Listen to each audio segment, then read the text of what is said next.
Commence primary ignition.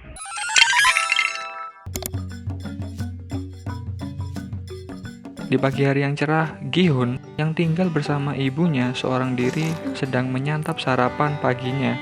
Pagi itu ibunya memberikan uang kepada Gi-hun untuk membelikan hadiah ulang tahun ke cucunya, anak dari Gi-hun yang bernama Ga-yeong. Walaupun kondisi Gi-hun sebagai seorang duda dengan keadaan ekonomi rendah akibat usahanya yang bangkrut dan hanya dapat menafkahi diri dan ibunya dengan menjadi sopir, Gi-hun pun tetap kesusahan untuk membelikan hadiah ulang tahun anaknya. Dari kondisi tersebut, Gi-hun yang ingin mendapatkan uang banyak dengan cepat, akhirnya dia mengambil kartu ATM bersama yang disimpan ibunya di dapur. Secara tanpa izin, Gi-hun pun pergi untuk ikut taruhan judi, berharap dapat mengembalikan modal kekurangannya akibat hutang yang menumpuk dengan peruntungannya. Walaupun sempat gagal berjudi pacuan kuda, dia akhirnya berhasil dan mendapatkan uang yang sangat banyak. Tetapi saat itu juga dia dikejar debt collector atau bos penagih hutang dengan beberapa anggotanya untuk menghampiri Gi-hun. Walaupun Gi-hun sempat melarikan diri dan menabrak seorang wanita, tetap saja dia tertangkap oleh mereka. Saat ia ingin menyerahkan uang hasil kemenangan judi tersebut kepada bos penagih hutang, dia sadar bahwa uangnya hilang, jatuh, dan diambil oleh wanita yang ia tabrak sebelumnya. Akhirnya, setelah ia disiksa oleh bos penagih hutang, maka dia dipaksa menandatangani surat jaminan atas organ tubuhnya untuk dijual ketika dia tetap tidak dapat membayar hutang pada tempo selanjutnya. Walaupun Gi-hun memiliki banyak kekurangan di kehidupannya, Gi-hun sendiri adalah sosok ayah yang sangat peduli dan menyayangi anaknya. Setelah tragedi penagihan utang tersebut, dia tetap mencari cara agar dapat membawakan hadiah ulang tahun kepada anaknya dan mengajaknya keluar. Setelah Gi-hun mengantar Ga-yeong pulang ke rumah mantan istrinya, dia terjebak di stasiun kereta. Karena tertinggal dengan jam keberangkatan menuju rumahnya, tiba-tiba dia bertemu seseorang misterius yang menawarkannya uang dengan jumlah yang banyak, dengan syarat dapat mengalahkannya dalam permainan bernama Dakji. Dengan iming-iming 100.000 won, maka Gi-hun tertarik untuk mencobanya. Permainan Dakji adalah permainan anak-anak yang pemenangnya dapat membalikkan amplop atau kartu lawan dengan lemparan yang keras. Lalu, dari beberapa tamparan kekalahan Gi-hun, akhirnya dengan semangat juang yang tinggi, dia berhasil menang. Langsung saja, Gi-hun siap membalas tamparan kepada orang misterius tersebut. Seketika dia sadar bahwa dia lupa tujuan memenangkan permainan ini adalah mendapatkan 100.000 won.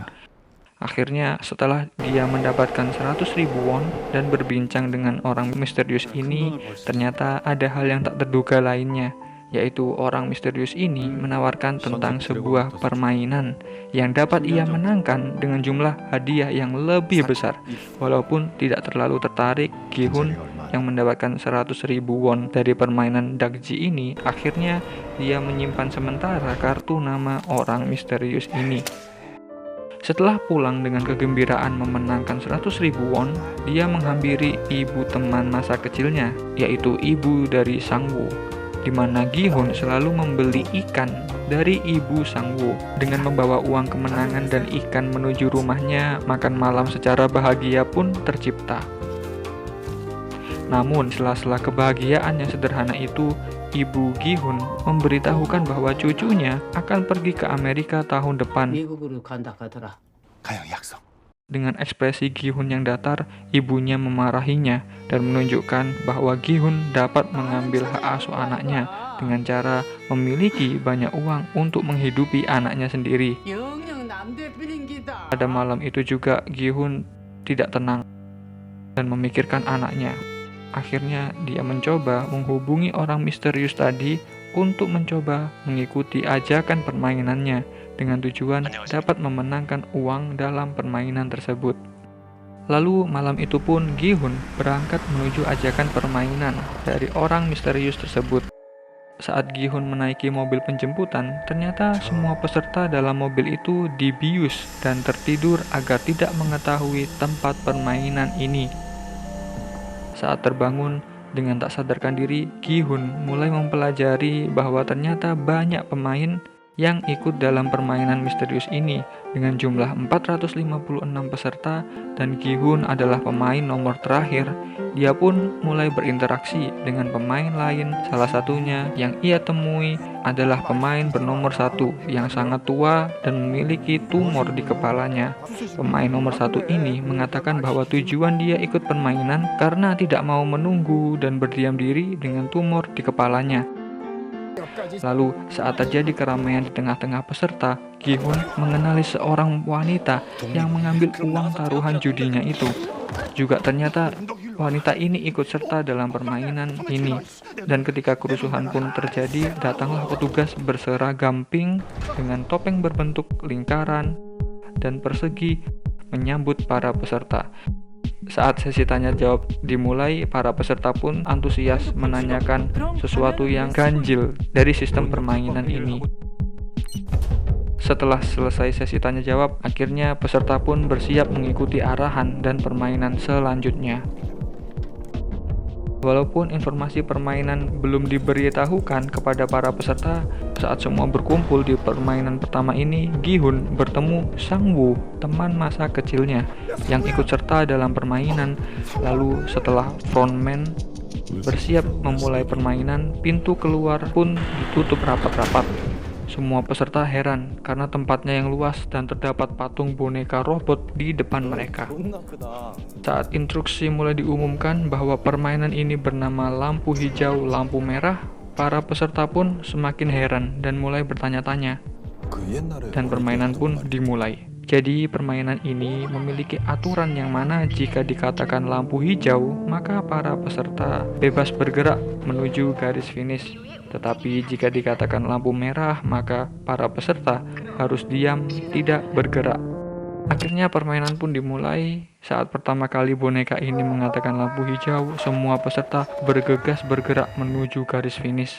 Tetapi setelah boneka ini mengatakan lampu merah untuk pertama kalinya, ternyata boneka ini menandai pergerakan para pemain yang dapat mendeteksi sensor gerak yang sangat cepat, dan pemain pertama pun segera dieliminasi olehnya. Seketika semua heran, tetapi masih tidak menyadari bahwa ada yang aneh dalam permainan ini. Saat kedua kali boneka ini mengatakan lampu hijau dan lampu merah, seketika tereliminasilah pemain kedua.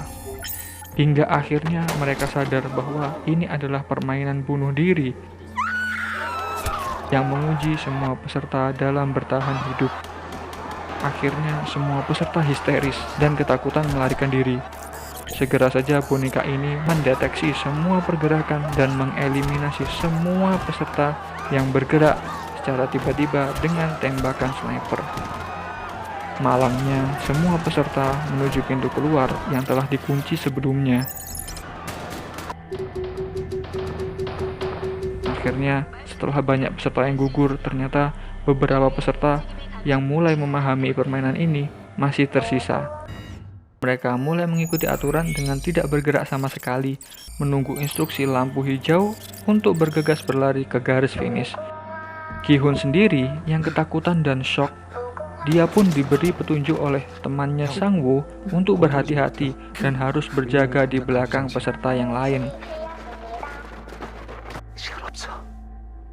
Dan Sae-byok berusaha bersembunyi di peserta preman yang bernama Taek-soo yang memukulinya sebelumnya. Dan kakek yang bernomor 1 ini dengan riang dan gembira melanjutkan permainan ini. Walaupun Gi-hun ketakutan dan shock, dia tetap melihat waktu yang tersisa dan berjuang untuk tetap bergerak menuju garis finish dengan hati-hati. Satu demi satu pun peserta berguguran karena pergerakan yang tiba-tiba yang terdeteksi pula oleh boneka ini. Ketika waktu yang tersedia hampir habis dan beberapa peserta yang dengan gigih melewati garis finish, Gi-hun pun mulai resah dan mulai khawatir hingga ia tak fokus dan secara tak sadar ia terpeleset menginjak tangan jasad peserta lain di waktu boneka mengucapkan lampu merah. secara beruntung terdapat peserta lain yang memegangnya untuk menolongnya. Dia bernama Ali. Lalu Gi-hun dan Ali berjuang di detik terakhir dalam perjalanan menuju garis finishnya. Dan seketika waktu habis. Mereka akhirnya berhasil melewati garis finish. Dan secara tidak beruntung, para peserta yang tidak dapat memasuki garis finish pun tereliminasi.